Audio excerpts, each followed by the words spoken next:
Olá, olha, hoje a gente vai mergulhar num tema que, nossa, pega muito em qualquer equipe.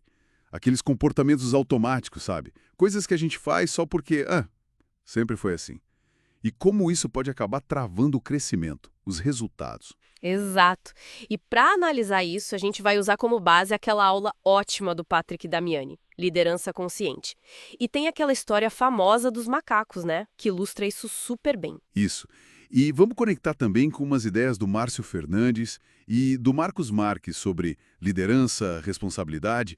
A ideia aqui é, tipo, sacar como esses ciclos se formam e, o mais importante, como é que uma liderança mais atenta pode quebrar isso, né? Assumindo a rédea do desenvolvimento do time. Perfeito. Vamos começar vendo como esses padrões surgem, muitas vezes sem ninguém nem questionar, sabe? E o impacto que isso tem no ambiente de trabalho. O objetivo é mais discutir umas ferramentas práticas para a gente identificar e, quem sabe, corrigir esses hábitos, né? Para ter uma cultura mais responsável, mais focada em crescer mesmo. Legal. Então vamos direto para essa história dos macacos, que é bem visual. Eram 5 macacos numa jaula, certo? Tinha uma escada lá no meio e, lá no topo, umas bananas. Isso. Só que tinha uma pegadinha. Toda vez que um macaco tentava subir a escada para pegar as bananas, pá, um jato de água bem fria atingiu os outros que estavam lá embaixo. E aí, rapidinho, os próprios macacos que ficavam no chão começaram a, tipo, impedir que qualquer um subisse. Se alguém tentava, levava uma surra dos outros. Nem precisava mais do jato d'água. E o ponto-chave, a virada da história, é quando começam a substituir os macacos, um por um.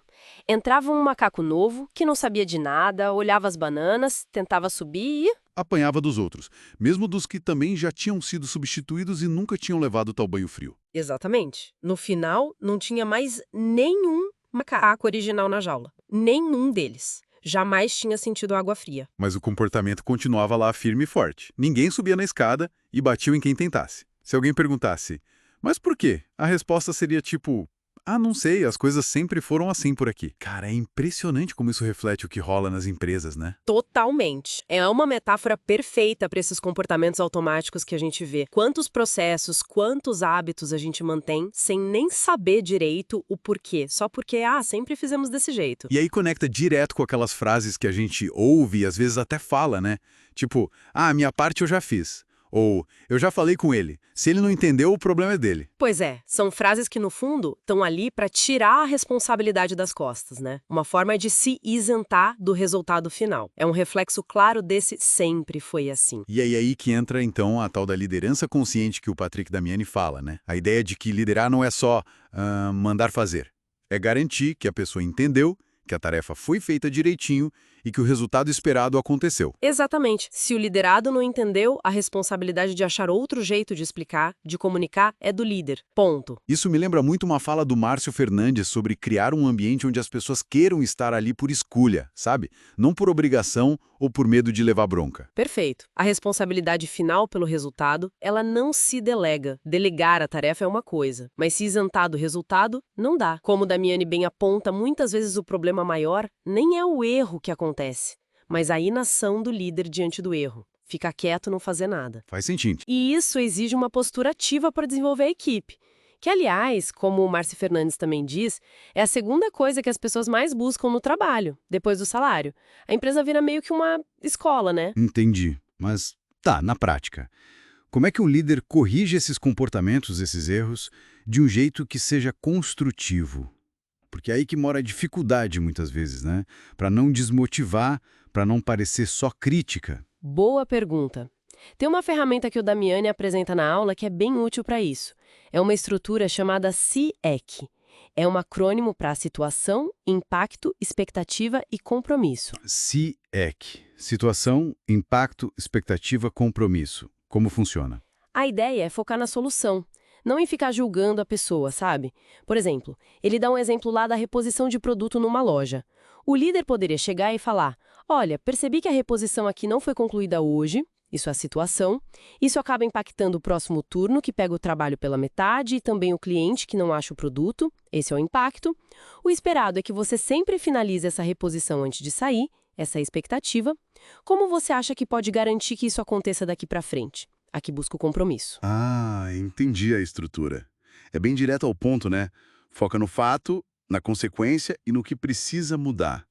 Mas, aplicando isso, como garantir que não soe, sei lá, meio robótico, meio frio, principalmente pensando naquilo que o Márcio Fernandes fala sobre ser exigente, mas ser justo? Excelente ponto. A chave está muito na forma como se fala, na intenção por trás.